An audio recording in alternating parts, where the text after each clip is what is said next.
fighting crime.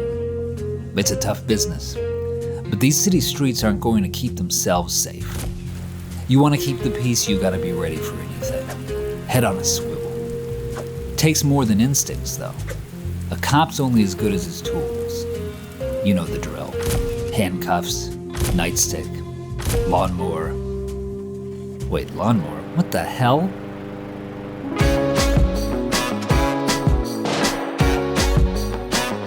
People, there's no easy way to say this. You are being manipulated. Probably every day, and in ways you don't even perceive. Here's what we mean. All throughout America, there are businesses that have carefully designed their physical spaces to change your behavior. You go into the grocery store to buy a gallon of milk, and it's always in the back, so you're forced to walk by a bunch of other products you hadn't planned on buying. You go into a casino, and there are no clocks or windows, so you can't keep too close a track of the time. You go into an IKEA, and you learn what it's like to try to escape from a prisoner of war camp. Now, this is all basically harmless. You're still free to make your own decisions in those places, but it underscores an important point. Our environments subtly influence how we make decisions. And that fact can be used for more than just making money. In fact, it can also be used to make our neighborhoods safer.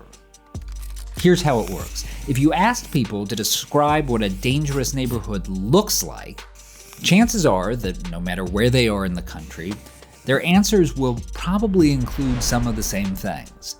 Abandoned or vacant lots, graffiti, trash on the streets, places where it's dark at night.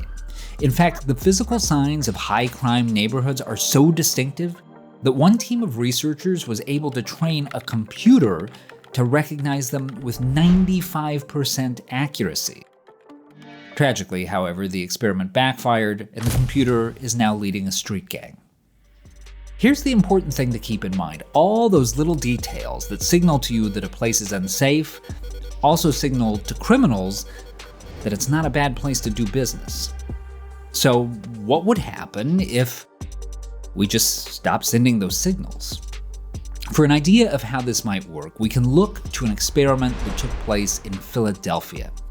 Many of the city's vacant lots, dirty and overgrown, had become magnets for crime because they were easy places to avoid detection, hide from police, or surprise a victim. Then, beginning in 2013, a team of researchers began randomly selecting some of these lots for rehabilitation. They'd clean them up, plant grass and trees, and turn them into small urban parks. Importantly, they'd also do things like keeping the lawn mowed as a signal that someone was maintaining the property. The result, crime around those lots went down. In the toughest neighborhoods, there was a 30% reduction in nuisance crimes like public intoxication or illegal dumping, and a 29% reduction in gun assaults. And here's the most important part. The crime didn't move to a different part of the city. It just went away. And this isn't the only time that changing the environment changed the outcomes. In the early 90s, Los Angeles closed off 14 streets plagued by gang violence and saw a 20% reduction in crime in the area within a year. A study in Newark found that the use of closed-circuit cameras decreased auto theft by nearly 15%, at a time when thefts were actually increasing on lots without the cameras. So, with those kinds of results, why don't we see these kinds of initiatives more often? Well, part of the reason is that they're not cheap. Cleaning up the rest of the dangerous lots in Philadelphia, for example, has been estimated to cost at least $35 million, which, yeah, sounds like a lot. But you know what else is expensive? Crime. In fact, it's estimated that when you add up the cost to the victims, to law enforcement, and to society at large, that every dollar spent cleaning up these dangerous places saves $26 by reducing gun violence. Now, not every one of these experiments is going to work for every problem. The cameras in Newark, for instance, reduced auto theft, but not violent crime. And even when they do work, you still need good policing on top of it. But one of the reasons that rehabilitating public spaces has so much potential is that the number of places that are consistently plagued by crime is surprisingly small.